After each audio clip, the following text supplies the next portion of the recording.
So, yeah, today is going to be, I don't want to say overwhelming, that would be too strong a word. Today's going to be a lot, but then the next 3 days are practice, practice, practice. So if it feels like you leave today like, whoa, that was a whole lot, I hope we slow down. Yes, we will slow down. So hang in there. I think you'll be okay, but even if you're not, again, we got 4 days to cover this. And I think it's easiest to try to dump it all out on day one, and then your brain can spend a few days processing it. So again, don't leave panicked if it feels overwhelming today, because it's a lot of stuff today. But we'll spend the next few days sort of spinning our wheels, waiting until we get traction to take off here. All right, so graphs of the 6 basic trig functions, and you can sort of think of these as parent functions, right? So hopefully you know in your brain what y equals x looks like. You know what y equals x squared looks like. You know what the square root of x looks like. You know all of those things, and then you know how to do the transformations of stretching them and moving them around. We'll get to that. Today we're going to learn the 6 parent functions, and then tomorrow, well, actually starting today a little bit, we'll start to move them around a little bit. All right, it is extremely important in calculus that you know these graphs. To graph trig functions, we no longer think of theta being an angle in standard form whose vertex is the origin and initial ray on the positive x-axis. It's like, that's unit circle talk. So the unit circle is still helpful, but we have to be careful because the unit circle is a picture, it's sort of a graph, but it's not an xy graph like we're going to see today. So today is going to be a different representation of the values of the unit circle. That's probably the best way to do it. We're going to, let's see, that's probably the best way to say it. We're going to put the unit circle on an XY graph. That's probably the best way to summarize what we're going to do today. So like the values you already know, but you know them on the unit circle. Today we're going to put them on an XY graph. Okay, so the graph of y equals sine of x. Probably the first thing you do when you're doing a new graph, like any new graph, if you don't know what it looks like, is make a table of values, plot a few points until you figure out what it looks like. So let's do that here. Let's plot 0. We don't need to hit all of the over 3 and over 6s because that would be a very detailed graph. We don't really need it to be that detailed. So let's do every pi over 4 until we get to pi, and we'll see if that's enough to figure out the pattern here. Okay, so what's the sign of 0, unit circle experts? 0. And while we're thinking, let's fill out the table first, rather than hopping back and forth between the table and the graph. How about the sign of pi over 4? Root 2 over 2. But like that doesn't help when it comes to the graph. You might know what root 2 over 2 is, roughly. You might know what root 2 is.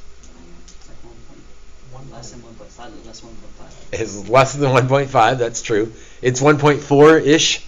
So root 2 divided by 2 is 0.7-ish. And ish is close enough for this, because you're not going to be able to tell the difference on this graph between 0.7 and 0.75. Like, that's close enough. Sine of pi over 2? 1. Sine of 3 pi over 4? Root 2 over 2, which is 0.7, or close enough to 0.7. And then the sine of pi? Over there, 0. Okay, so let's plot those and see if that's enough to get the pattern. If we need to plot some more, we will. So 0, 0. Pi over 4 is not on there, but it's easy to find. Or it's not labeled, but it's easy to find. Same with 0.7. So that one's kind of a guess. Pi over 4, comma 0.7. Pi over 2, comma 1. 3 pi over 4, comma 0.7. Pi pi comma 0. So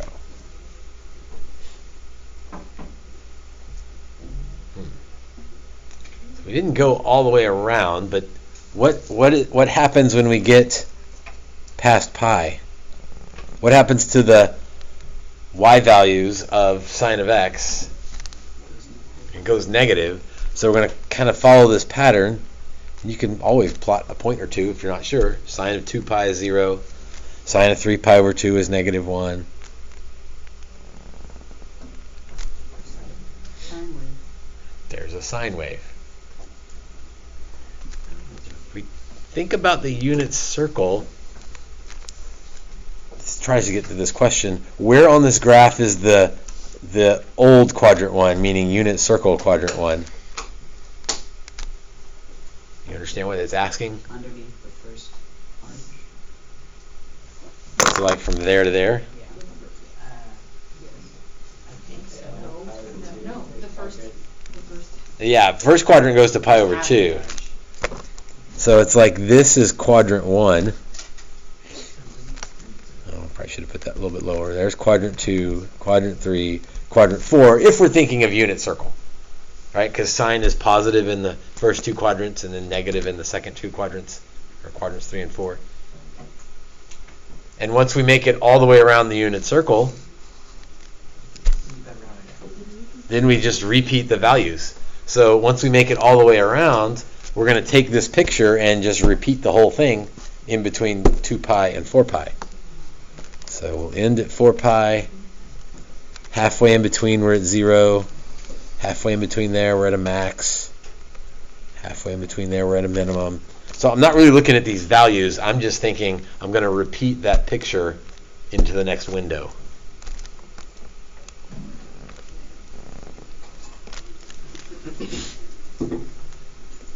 And sort of lose sight of quadrants because there's really no such thing as quadrant 5.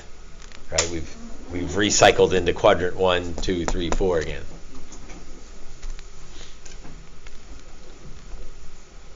You can also extend it backwards.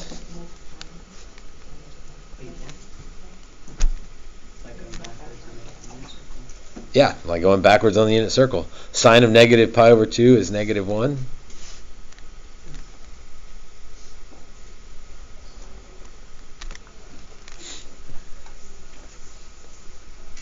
And I guess we should put some arrows on the end of there to indicate it goes forever in both directions.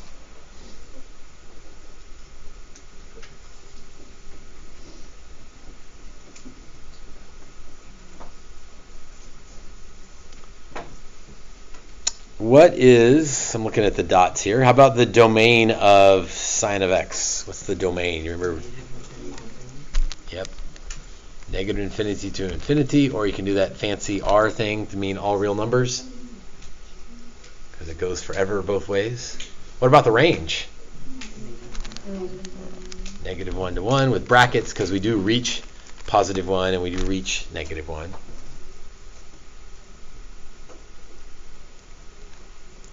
How about the period of sine of x? Do you even know what that means? Like the length of a cycle. No, pi. Oh, 2 2 pi. pi. 2 pi. It takes 2 pi to see the whole thing.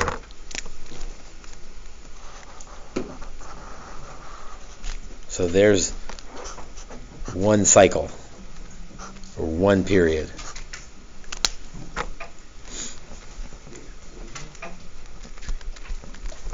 One period equals 2 pi. So any window that's 2 pi wide, you see the whole graph. So if you look from 2 pi to 4 pi, that's one period.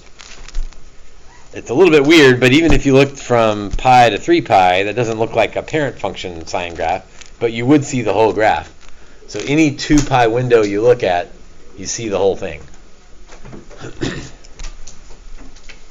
This means that the graph repeats every 2 pi units.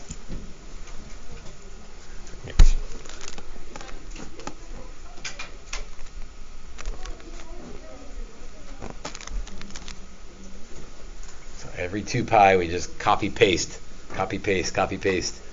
Or I guess we should say copy and then paste, paste, paste. As far out as you want to graph it. Right. I want to say more, but what I want to say more will make more sense after we graph cosine. So let's graph cosine, and then we'll take a minute to sort of compare the two. Let's go the same process here. Count by pi over 4s up to pi and see if that's enough to get a graph. If it's not, we'll plot some more points.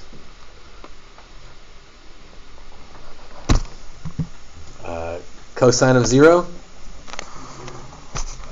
0. I was thinking. It's not 0. Wait, yeah. It's 1. Cosine of 0 is 1. Cosine of pi over 4?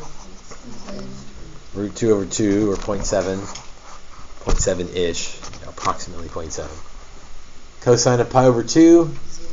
0. Cosine of 3 pi over 4? Negative 0.7. And then cosine of pi all the way over there on the negative 1.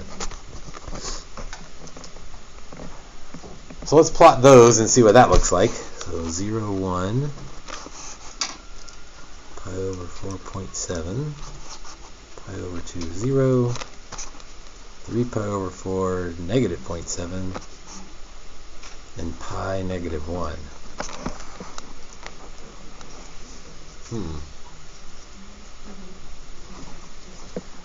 Let's do a couple more to make sure this is going like I think it's going.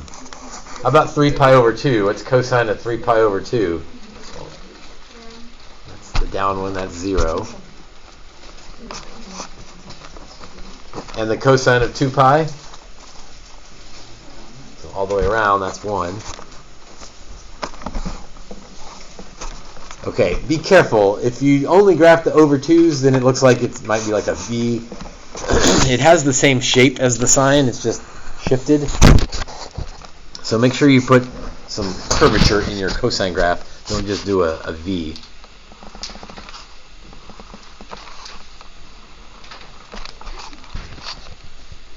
Something like that. We're not there yet, Dia. It's okay. So there's our first cycle, our one period of the cosine graph.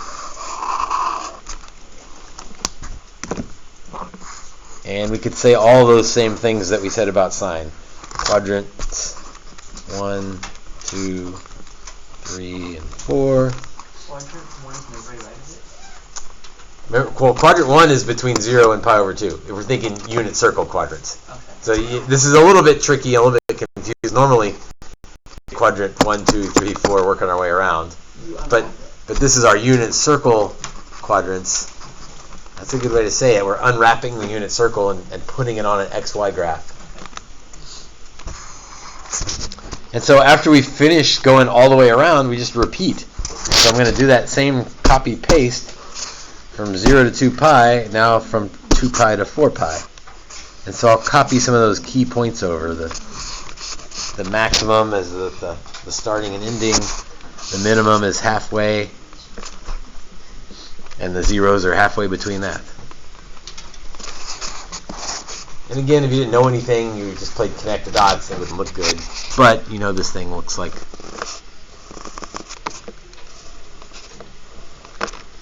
curves in there. And we could do the same thing backwards to negative 2 pi. Starts and ends at a max. Halfway in between, it's at a minimum.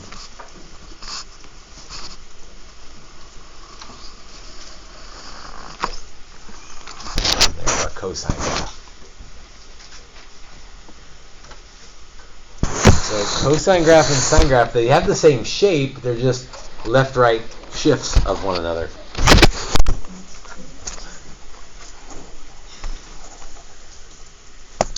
Domain of cosine, all real numbers.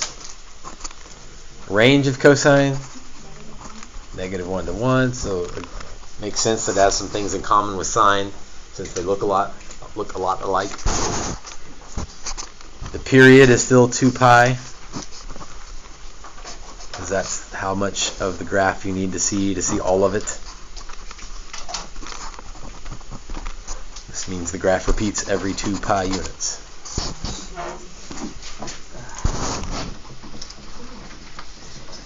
Okay, so they have a lot of stuff in common. Don't turn the page yet. Too eager. An important thing to remember about sine, like to differentiate the two, is a lot of times we'll say the sine starts at 0.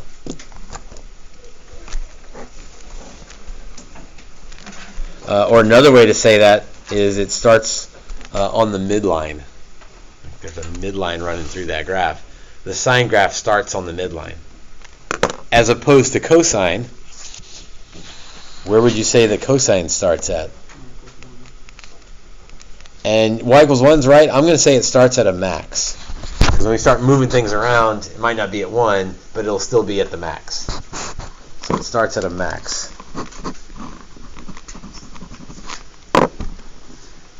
And may as well say it, if it starts at a max, it also ends at a max. Because it repeats. So again, they look alike, but cosine starts at a max, sine starts at the middle. And if you ever get stuck, then it doesn't take too long, like not really recommended, but it doesn't take long to do a table of values and get a couple of points to make sure you're headed the right way. But after a few days of this, you're going to quickly sketch, there's what a sine looks like, and you're going to quickly sketch, there's what a cosine looks like. And that'll be in your brain, hopefully, as strongly as if I asked you to graph y equals x squared, you'd quickly do a u and you'd be fine. Y equals square root of x, even without anything on there, you know what it looks like. It's not a good one, but something like that. So the idea is these are parent functions. Start to internalize them so you know what they look like. Okay, y equals tangent of x. So yeah, things get a little bit weird here. But let's do that same thing we did on the first one. Like if you don't know what a graph looks like, do a table of values and see what you learn. So let's go by pi over 4s again and see what happens.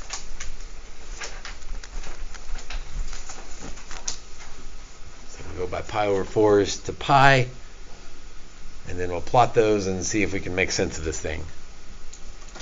So what's the tangent of 0? Yeah, reminder, tangent is sine over cosine, or y over x, if you're thinking.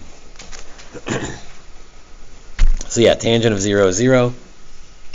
Tangent of pi over 4? 1. Tangent of pi over 2? Undefined. What? How are we going to put that on a graph? Come back to that in a minute. Tangent of 3 pi over 4? -1. And tangent of pi? 0. So let's put those on the graph as best we can. 0, 0. Pi over 4, 1. Undefined, don't know. 3 pi over 4 is -1. And pi, at pi, we're at 0.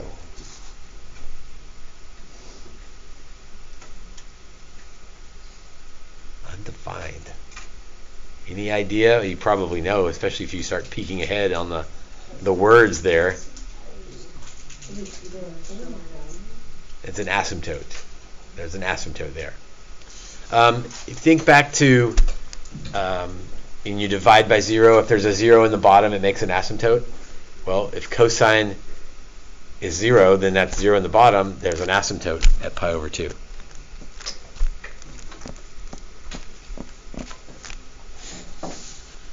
And then we can kind of just repeat this pattern. Let's see, -1, 0, 1, asymptote. -1, 0, 1, asymptote.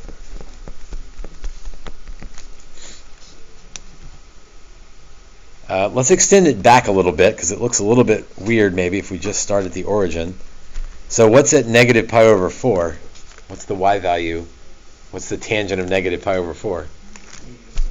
-1, or just follow the pattern, and then another asymptote.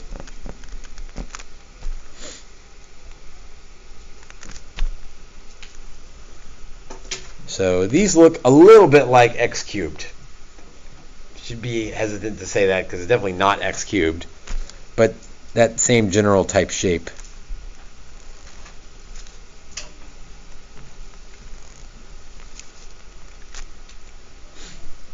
And I'm just going to draw 3 of them, but it repeats forever, so there'd be a whole lot of pieces if we graphed all the way on this graph. Okay, tangent is sine over cosine. We said that. So tangent is undefined when cosine is 0. That makes sense because if the bottom's 0, you can't divide by 0. That means it has asymptotes when cosine is 0, because if the bottom's 0, you have an asymptote. You know what? Let's actually put some things on this. Cosine is 0 when x is, when x is pi over 2, or 3 pi over 2, and maybe that's enough to get the pattern. 5 pi over 2, 7 pi over 2, and so on. So that's one of those things you don't like memorize where tangent has an asymptote. You know what an asymptote means. It means the bottom is 0, cosine's in the bottom. You know where cosine's 0, which means you know what the tangent asymptotes are. In fact, let's sort of connect those statements right there. So I'm going to phrase it this way. Because I don't memorize where tangent has asymptotes. I know that tangent has asymptotes where the cosine is 0, and that's at pi over 2, 3 pi over 2, ...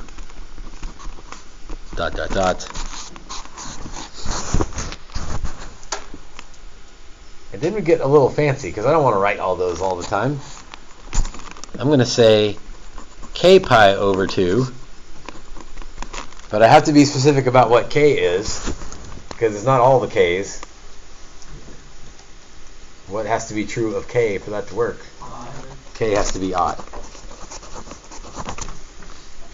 So you're welcome to say k pi over 2, but you got to say k is odd. Those are asymptotes.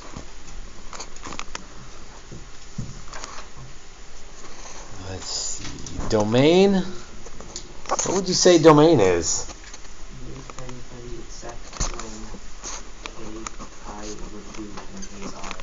That's exactly right. You take kind of a mouthful to say it, but that's because it's got all these breaks in there. It's like, well, all the spots except the asymptotes. So all real numbers except x equals k pi over 2, where k is odd.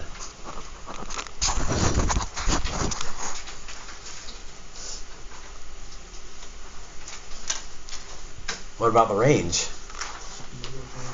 Yeah, that's an easy one. That's just all real numbers. Or negative infinity to infinity. How about the period? How much do you need to see before it starts over? Or how wide is one cycle? Pi. Good. So sine and cosine are 2 pi, but tangent, here's sort of our first cycle of it. That period is pi. Like that window, that width is pi. So every pi it starts over or repeats.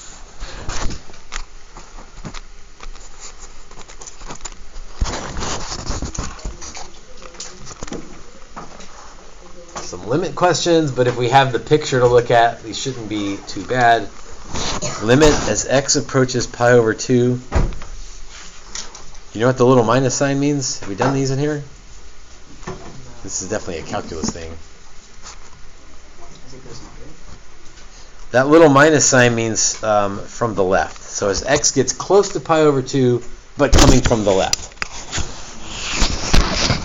As x gets close to pi over 2, but on the left-hand side, we're going to infinity. if we're coming from the left, on the left-hand side of pi over 2. Right? The minus sign meaning Going right. a little less than pi over 2. Oh, but It's they're right going sides. to It's from the left. It's not from the right. It's going right. It's going right. Good, McKenna? Okay. X is getting closer to pi over 2, but always a little less than pi over 2, which means you're coming from the left. The plus sign then would mean coming from the right, or if it's better to say a little more than pi over 2.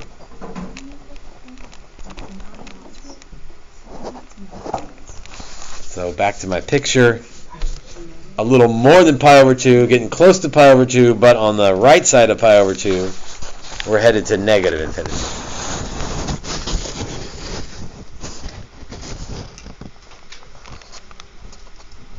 Oh, how about negative, x approaches negative pi over 2 from the right. Negative pi over 2, but on the right-hand side of that, we're going to negative infinity. Again, these aren't things you memorize. You understand what it's asking, and then you can look at the picture and figure it out. Oh my god. Every time it's worse. What's worse? Have you turned the page? Yeah. Cotangent. Oh, cotangent. Well, cotangent is cosine over sine. Let's do the same thing. Let's count by pi over 4s until we get to pi and hope that that's enough to figure out what's going on. All right, how about the cotangent of 0?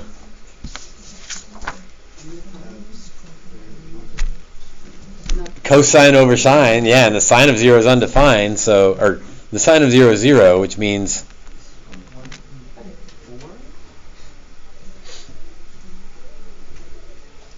the cotangent of pi over 4? Yeah. So the cosine over sine at pi over 4? Yeah. Remember at pi over 4, they're both root 2 over 2, Yeah. so it's just 1. Oh. Right? You're trying to get too complicated with the fractions. It's like, Yeah. wait a minute, big picture, root 2 over 2 divided by root 2 over 2 is 1. All right, at pi over 2, the cosine of pi over 2 is 0, so the cotangent is 0. How about at 3 pi over 4? Negative 1. And at pi, undefined, because the sine of pi is 0, so if you try to divide by 0, that's not going to work. So let's plot those, and now we know that undefined really means asymptote there. I mean, if you be careful, it means asymptote on the graph. You would not say that the cotangent of 0 is asymptote. Like that's not how you answer that question. But on the graph, it means there's an asymptote there.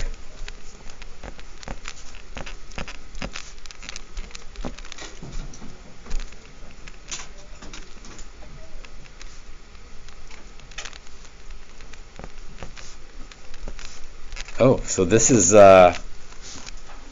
similar shape to tangent? It's just the opposite. What do you mean by opposite? I think I know what you mean. It's negative. Well, tangent has negative spots. What do you mean by, use a different word. It's like using to the pi over 2 axis. Do you mean mirrored? Mirrored. Okay. Well, but there's like two things going on. You can't just say it's mirrored, right? Because it's not. Here's my tangent graph we could look at. You can see them both at one time, right? It's not just flipped over. It's shifted one to the right. It's shifted Yeah. and flipped. Yeah. So be careful with cotangent and tangent. It's like they're alike enough and different enough to be confusing. It's decreasing rather than increasing, but that's as a result of the flip. I guess let's draw one more cycle of this thing. So the asymptotes are every pi. The zeros are spaced every pi. They're at the, here's the odd multiples of pi over 2 again. And you can keep drawing that as many times as you like.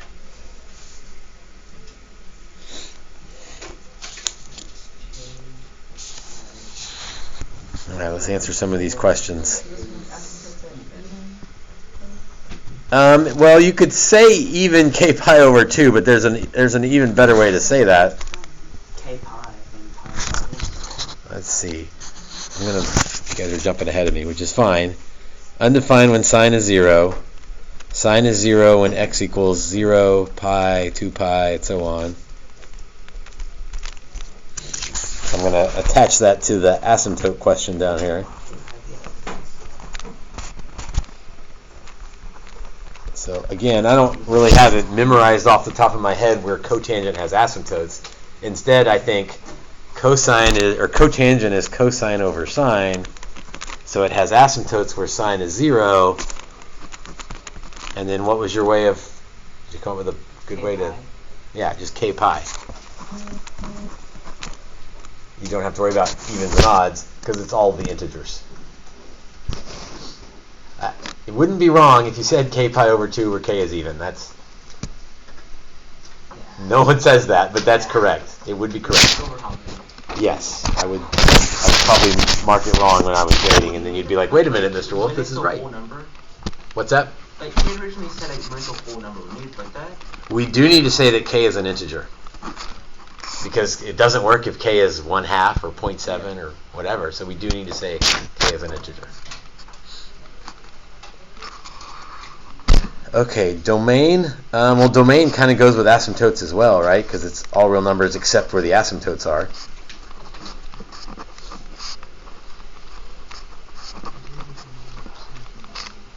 So all real numbers except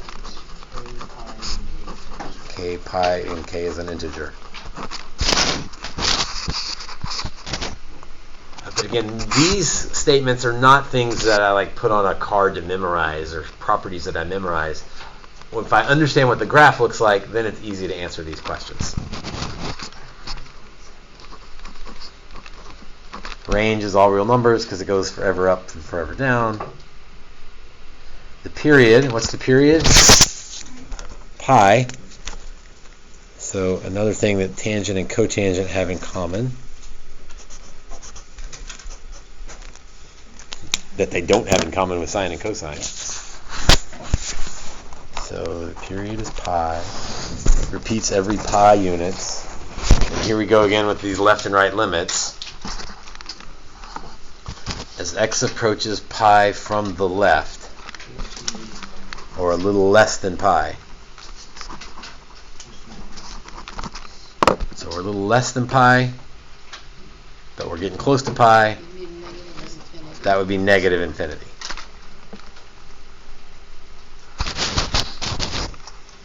All right, you answer the next two.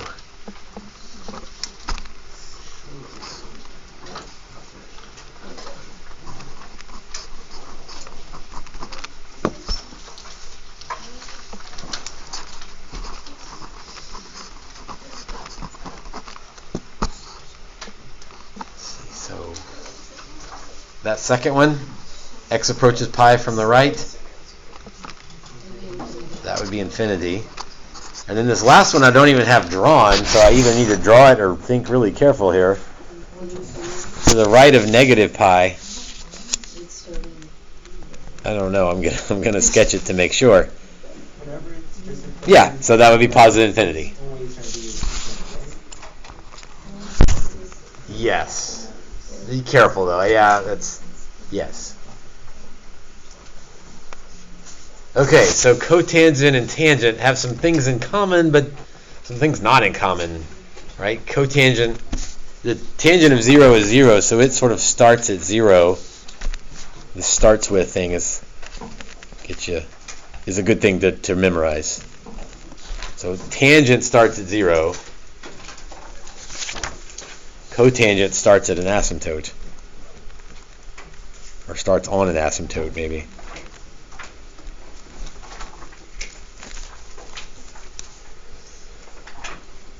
But honestly, I really don't even memorize that. If I know that cotangent is cosine over sine, and I have the vague idea of what it looks like, then I can figure out all the pieces. So hopefully you already know the most important thing. Cotangent is cosine over sine. After that, you can figure out whatever you need to. Same thing with tangent. Like, get the basic shape memorized, and if you need any details, well, you know that tangent is sine over cosine, and you can figure out all the pieces from that. Okay, it feels like good news, but it's actually bad news, because we reached the end of the notes for today, but we reached the end of the notes because the copy machine didn't copy all the pages. So, which two are there left to do? Secant and cosecant. But there is really good news with secant and cosecant, because to graph secant and cosecant, let's see, let's look at sine. I'm going to put the graph of, which one do you think would go, which one pairs with sine? Cosecant. So I'm going to put the graph of cosecant on the same graph as the graph of sine. And it's really not just because the copy wasn't made. Like, whenever you have to graph secant or cosecant, you graph sine first, and then you're right, it's like, well, how do I flip it over if I'm looking at a graph? Let's see. Let's pick some key points here. So I got to do 1 over. What's 1 over 0? Undefined. So that means there are asymptotes when sine is 0.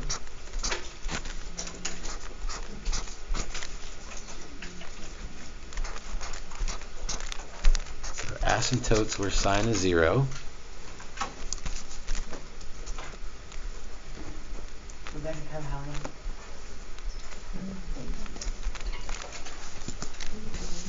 Asymptotes when sine is 0. Okay. What about if I flip 1? What do I get? Like, I'm just trying to hit the key points on this graph and flip them and see what happens. 1 divided by 1 is still 1. And 1 divided by -1 is still -1.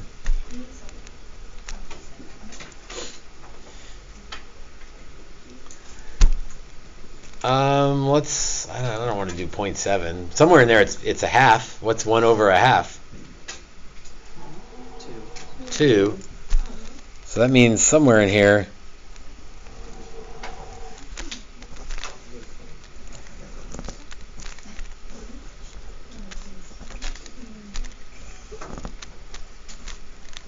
so to graph cosecant, all you do is asymptotes when sine is 0, and then these u's from the peaks and valleys.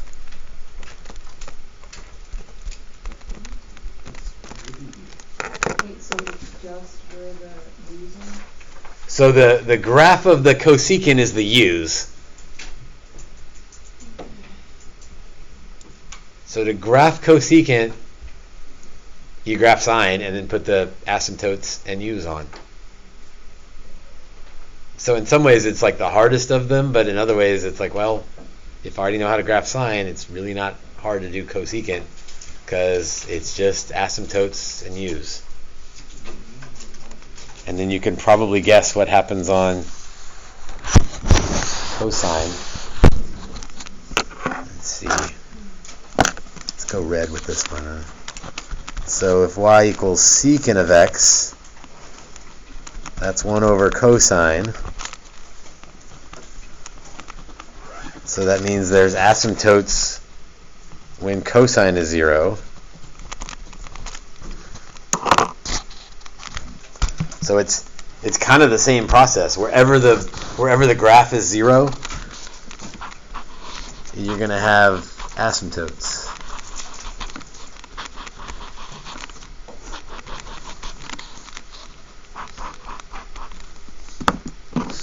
And then we could think through the same thing, but it's still the u's off the tops and the bottom, or the peaks and the valleys. So it's a shifted version of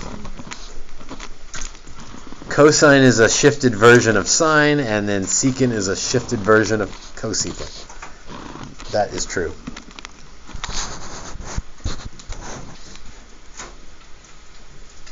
Again, we save what seems like the hardest for the last, and then it's like, oh, well, that's pretty easy. Just asymptotes and u's.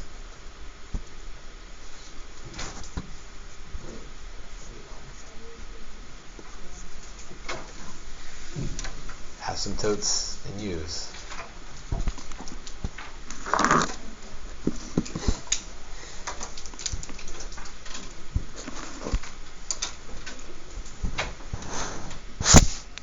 Okay, one more thing. We're going to do two of the transitions, two of the easier translations.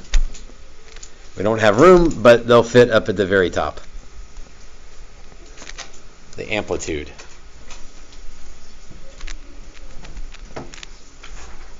So the amplitude is like how stretched out it is, how tall it is. And what controls that is what usually controls the stretch. If there's a multiplier out front, a sine of x or a cosine of x, a is the amplitude.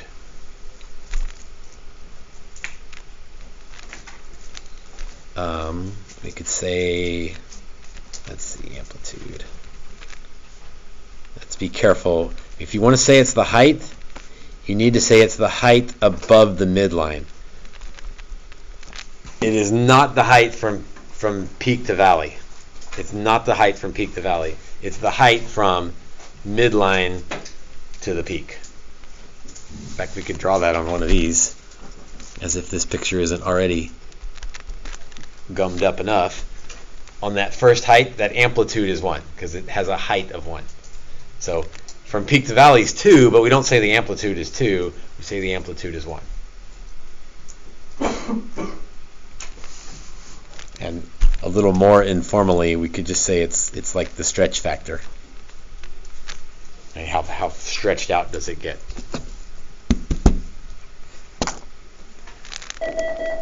Good morning, Kingwood. This is Matt and Lacey. Please stand for the pledges. We'll look at a Desmos in a moment. I pledge allegiance to the flag of the United States of America. Is period. Okay.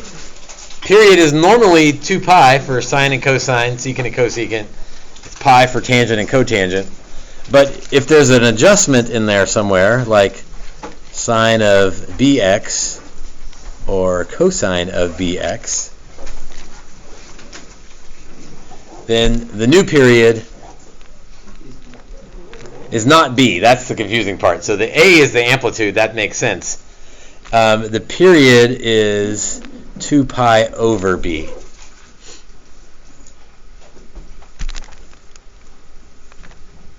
Although we got to be careful, because for tangent, it's not 2 pi over b. What do you think it is for tangent? Pi over b. So it's like it's the normal period divided by b. That's the easiest way to say it. The normal period divided by b. This does have a little bit of a backwards effect. So the bigger b is, the smaller the period gets. So if you, here's my b slider here. If you make b big, you shrink the period. So it squishes it down. If you make b big, it squishes the period. You make b small, it stretches it way out like that. Okay. Again, that's a whole lot of information, but that's almost everything. We'll add a few more new things tomorrow, and then Monday and Tuesday it will just be practice. So if it feels like, drowning or drinking from a fire hose or whatever your analogy is for being overwhelmed, I get it. Hang in there. We'll spend a couple days letting our brains catch up.